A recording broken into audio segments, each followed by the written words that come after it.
I talked a lot about my dad. I can talk about my mom too. My mom has all these stories that she uses to discipline her kids, right?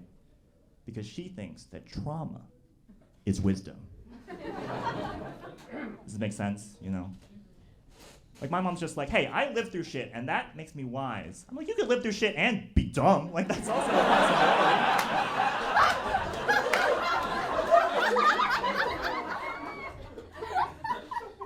But no, all our stories start the same way, you know? It's just a very subtle, hey, you never know!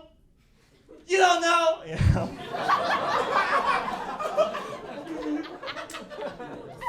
And then she'll start her actual story, right? She'll be like, I was a college student in Seoul in the 80s. I was in a cafe. A bomb went off. There was glass everywhere. Right?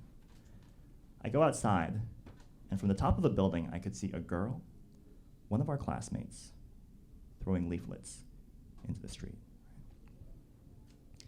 And then I saw a police officer climb up that building, grab that girl by her hair, pull her inside, and we didn't hear from her again. Right?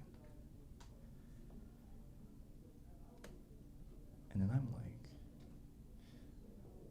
okay, I will put this bag of Kit Kats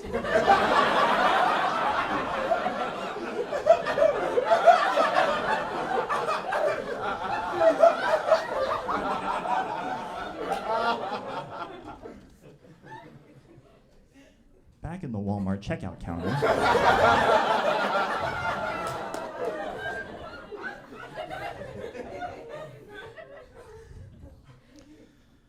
And I guess we'll just enjoy the sweet taste of American freedom. And that's what we'll pick. Thanks so much, guys. Take care.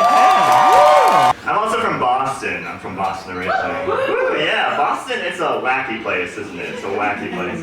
It's a city that thinks it's really woke and progressive, but in reality, it just couldn't figure out how to segregate with all of its squiggly roads. I was a lonely kid. Any of us lonely kids here? Yeah, there we go. Hey, stay proud, all right? I was lonely because I was kind of like chubby and nerdy, you know? Don't clap! We are in Chicago. This is the fat people capital of America. I was chubby and nerdy. But I wasn't super chubby, okay? I wasn't like super fat. I was just fat enough that like a pool party would stress me out, you know? Because I would just sit at like the edge of the pool and I'd like try to figure out if I could like wear my shirt in the pool, you know? And if I wear my shirt in this pool, I could wear my shirt in this pool, but then they're all gonna know that I know that I'm fat, you know? It's like fat kid game theory is what you gotta do. And I was also kind of nerdy, you know? And that's because my dad raised me to be smart. And I don't think you should raise a kid to be smart. You gotta raise your kids to be hot, okay? That's way more important, you know? Because like everyone who's dumb and hot in my life is doing phenomenally, okay? They're crushing it, you know? And then some people are like, oh no, but like hot people are mean. Like, I don't think that's true, you know? Because I think there's like an equal amount of mean, ugly nerds, right? Yeah. Because like I was with like a friend recently, and he's like a biomedical engineer, and we were getting lunch together, and he was being mean to me. And I was like, why are you being mean? Why are you being hot people mean to me? Like, look at you, okay? Hot people mean you should be ugly people kind, okay? These flashes are insane. I feel like I'm an important person. That's great. You know? That's great. My fellow Americans. That's good. But yeah. Where was I? I don't even remember. Got too caught up in the blitz. But yeah, ugly people nice. But no, I had to be ugly people kind, because like the teachers would kind of see me being chubby and nerdy, And they would use me as like the entry-level friend for when new kids came to school. And these kids were awful, you know? Like, I remember the first time it happened, there was a kid from Mexico, and said, don't, oh. Oh my God. What do you mean? Huh? Cancel this man. Tell America the truth. Stop. Stop, I don't want this set to get out of hand. But no, there's this kid from Mexico, and he could not speak English. And I could not speak Spanish. So we just kind of stood together during recess while like 3 white teachers just kind of monitored us.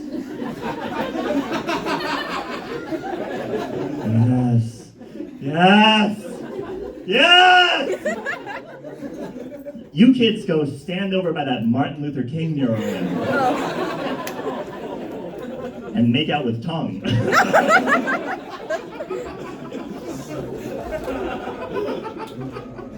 His name was Jorge, and eventually Jorge taught me something. He was like, okay, I'll teach you how to be cool, okay?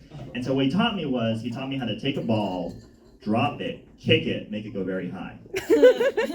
And so we did that for a while. It's pretty awesome.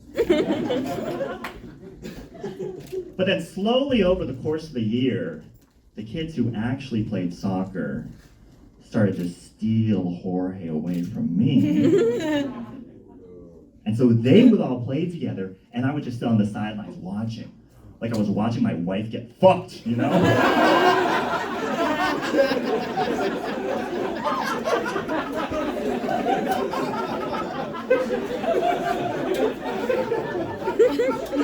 I'm in the corner watching you kiss her.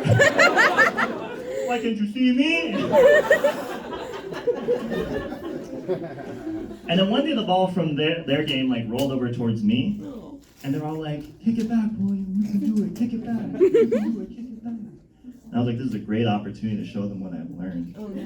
And so I take the ball, I pick it up, I drop it, and I miss entirely. And everyone laughed and laughed and laughed and laughed.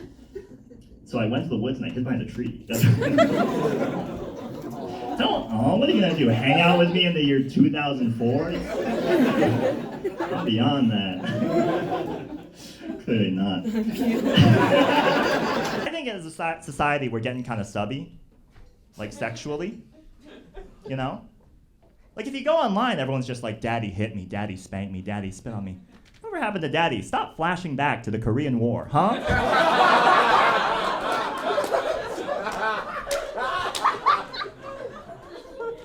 But no, I think currently in society, we are at a 1 dom to 5 sub ratio, right? Guys, it's only gonna get worse, you know? Like CNN is just like, dude, the housing market, inflation, it's all gonna fuck us up. I'm like, no, there is a much bigger crisis on the horizon. We're about to become a society of all subs, and that's not something that Biden's America can handle. Like, I don't want to assume anyone's kink, but if you're a dom in today's society, you're doing God's work, right? You are taking care of the community. It's a needed skill. You can make money being a dom. There are dominatrixes, right? If you show up somewhere as a sub, people look at you and they go, oh, this dude's just another mouth to fill. That's what It's not the most intellectually stimulating punchline, but it is in the set, you know? I have mapped out 14 different ways this bit can end, and it all leads to you're just another mouth to fill. But no, I think the reason that we're getting kind of subby is because of Reaganomics, right?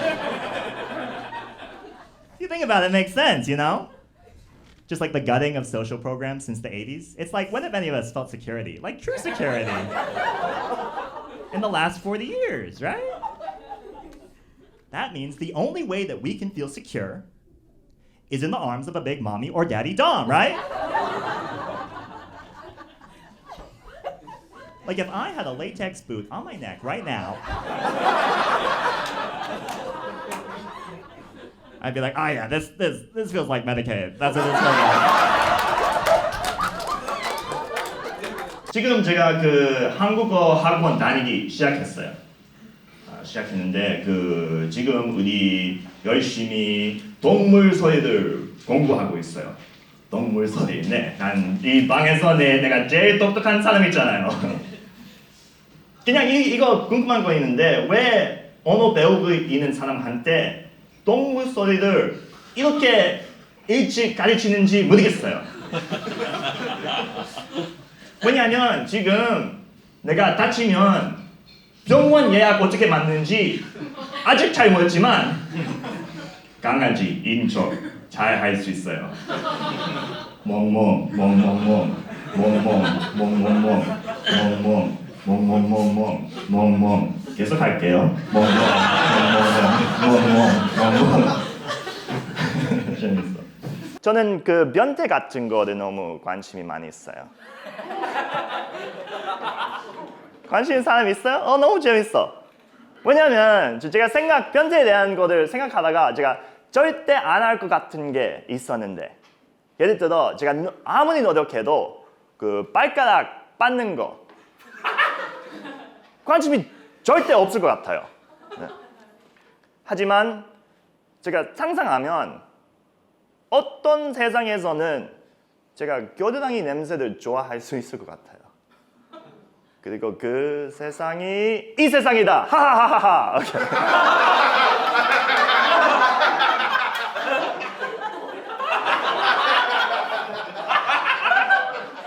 But yeah, I'm a kid of immigrants, and when you're a kid of immigrants, there are certain things that you got to do because your parents were too busy trying to figure out American society, you know?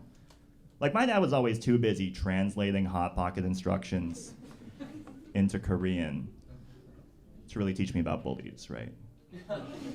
I was like, Dad, can you teach me the ways of the world? And he was like, sorry, son, I'm too busy creating the lean cuisine, Rosetta Stone.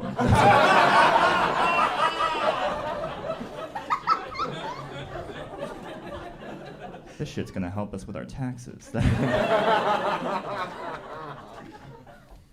But no, yeah, I got bullied for being both fat and Asian, you know, and there's no chapter in that English is a second language textbook that will teach you how to tell Ben Jones to go fuck himself, right? There's no chapter. And so I go to my mom, like, Mom, dealing with these bullies, can you help me? And she tried her best, right? But she was never helpful. She was like, okay, how about this? Tomorrow, you will go up to those bullies, and you'll try saying this. Hey! Is your mouth asshole?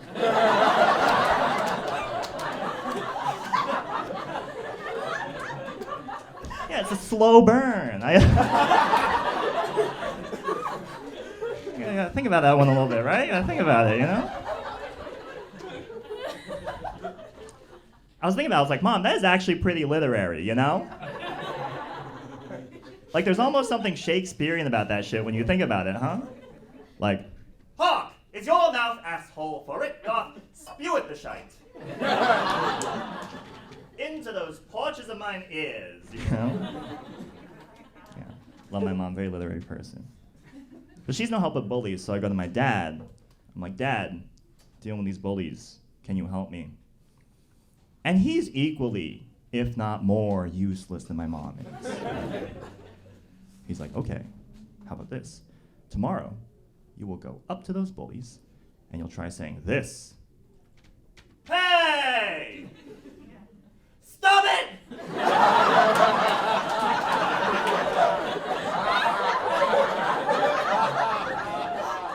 Cut it out!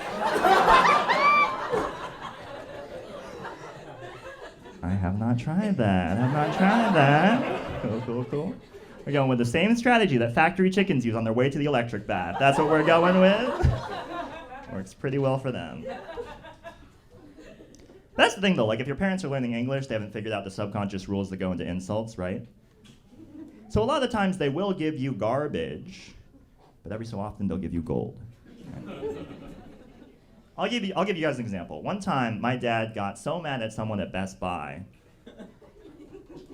that he called that person a very goofy movie.